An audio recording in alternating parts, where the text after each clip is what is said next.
taa ịhụ ofu nwanyị Ulovet Chidimma onye nwere first class na mahadum anyị bụ Avanikokwu University of Education. Nwata nwanyị a ọwụ nwa eji eme ọnụ ka anyị niile nọ ebe a na-enwe obi aṅụrị. Anyị na-asị Chineke onye bidoro ọlụ ọma na ndụ ya ọ na-eme ya na-aga n'ihu n'aha Jizọs. Amen. Ụdịrị certificate ya a na-echite na masters guruo ya na PhD.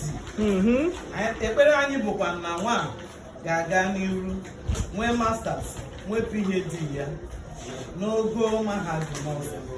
Ihe ndị a na ihe ndị ọzọ ka anyị na-arịọ site na Jizọs Kraịst bụ onye nwe anyị.